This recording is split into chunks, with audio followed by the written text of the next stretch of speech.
बिस्मिल्लाहिर्रहमानिर्रहीम। नाज़रीन इकराम अस्सलाम वालेकुम। प्रोग्राम में ख़ुद को बदल के देख और मैं हूँ मोहतशिम तरीन। नाज़रीन इकराम, दुनिया में कई तरह के नशे मुतारिफ़ हो चुके हैं। मैं इन नशा करने वालों को दो गिरोह में तकसीम करता हूँ। पहले गिरोह के नशा करने वाले धुत हो जाते हैं, यानी होश वास खो बैठते हैं, दुनिया जहाँ से बेखबर होते हैं।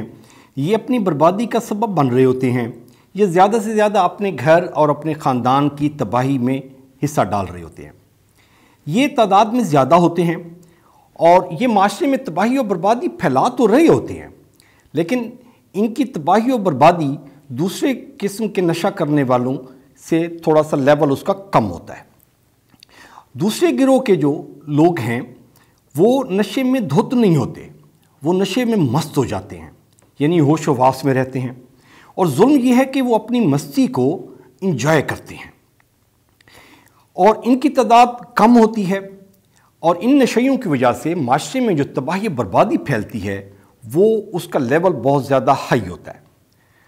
अभी पहली किस्म वाले धुत हो जाते हैं नशे में, दूसरी किस्म वाले नशे में मस्त हो जाते हैं। पहली किस्म वालों की तादाद ज़्यादा होती है, दूसरी किस्म वालों की तादाद कम होती है। पहली किस्म वालों की जो माशरे में जो तबाही बर्बादी फैलाते हैं उसका लेवल दूसरी किस्म के नशा करने वालों की लेवल से थोड़ा सा कम होता है।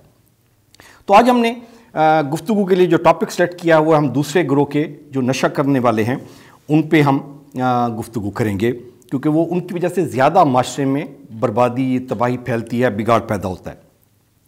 नाज़रीन का हम जो दूसरा गिरोह है इसकी मैं 3 स्टेजेस डिफ़ाइन करता हूँ। पहली स्टेज, फिर दूसरी स्टेज, फिर तीसरी स्टेज। पहली स्टेज पे आता है दौलत का नशा। नाज़रीन किराम, बहसीत मुसलमान हमारा ये अकीदा है और हमारा ये ईमान है कि रिज़्क़ अल्लाह सुब्हाना व तआला अता करते हैं।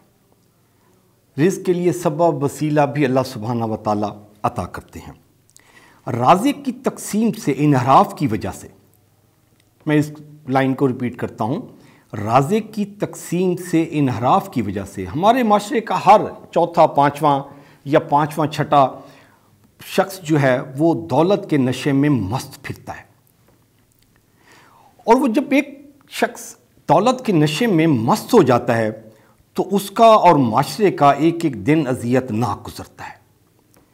जब वो बहुत सारी दौलत इकट्ठी कर बैठता है तो फिर दौलत की जो गर्मी है उससे उसके नशे की मस्ती कम हो जाती है।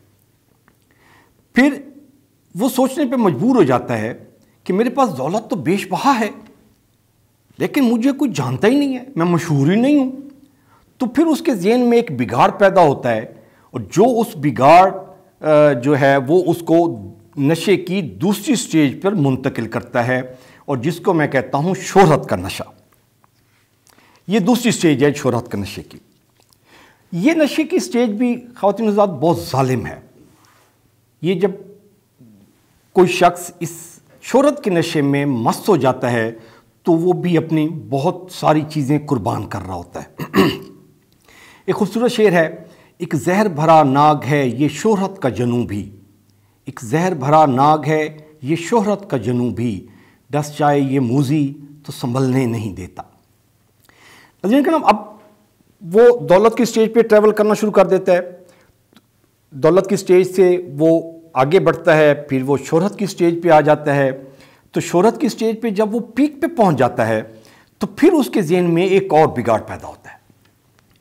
वो फिर सोचता है कि मेरे पास दौलत बहुत सारी है, मेरे पास शोहरत भी आ गई है, मैं मशहूर भी हो गया हूँ, but I don't have power, मेरे पास ताकत नहीं है। फिर एक जो बिगाड़ उसके ज़हन में पैदा होता है वो उसको ऑटोमेटिकली तीसरी स्टेज पे मुंतकिल करता है, जिसको हम कहते हैं तीसरी स्टेज, जिसको मैं कहता हूँ कि जी ताकत का नशा।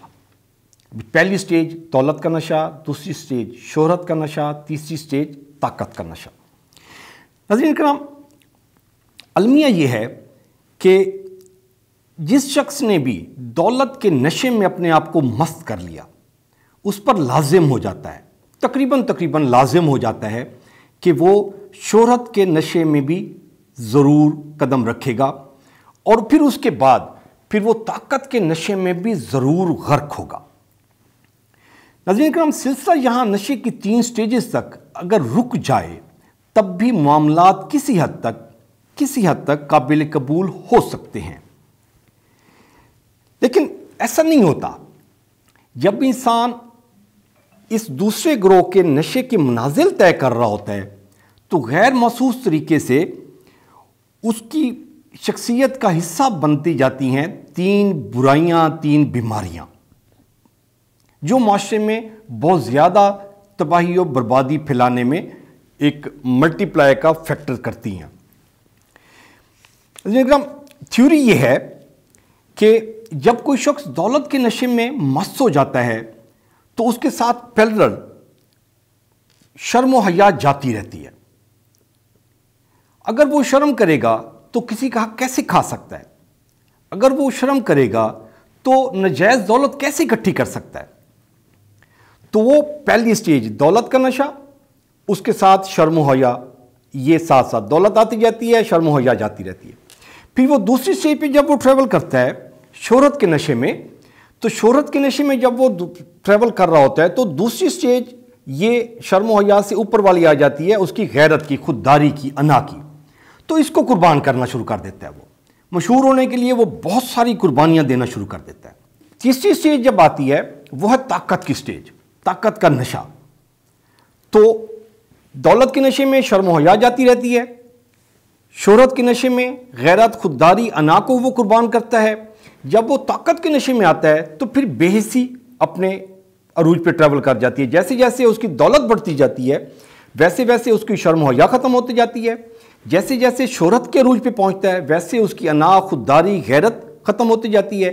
اور پھر جب وہ تیسری سٹیج طاقت کے نشے پہ پہنچتا ہے تو وہ جیسے جیسے طاقت بڑھتی جاتی ہے ویسے ویسے بے حسی اس کے اندر ٹریول کر جاتی ہے۔ کسی سیانے کا قول ہے کہ جی آپ کو طاقت اس وقت چاہیے جب آپ نے کوئی غلط کام کرنا ہو، جب آپ نے کوئی برا کام کرنا ہو، جب آپ نے کوئی غیر اخلاقی کام کرنا ہو، ورنہ طاقت کس کام کی؟ نارمل کام کرنے کے لیے، سیدھے کام کرنے کے لیے، صحیح کام کرنے کے لیے تو آپ کو پیار بھرا انداز اور محبت بھرا لہجہ ہی کافی ہے۔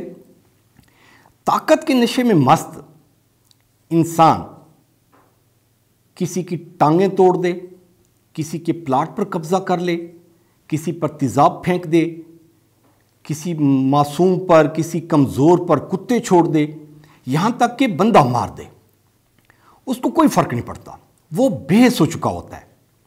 تو یہ بڑی امپورٹنٹ سٹیجز ہیں تینوں، نشے کی بھی اور تینوں بیماریوں کی بھی۔ جیسے جیسے نشے کی بیماری آتی ہے ویسے ویسے 3 اور بیماریاں بھی اس میں ان ہو جاتی ہیں، اور ہمیں چاہیے کہ ہم خود کو بدلیں اور ہم نشے کی ان 3 سٹیجز دولت، شہرت اور طاقت کے نشے سے اپنے آپ کو بچائیں۔ یہ ہم نے خود بدلنا ہے۔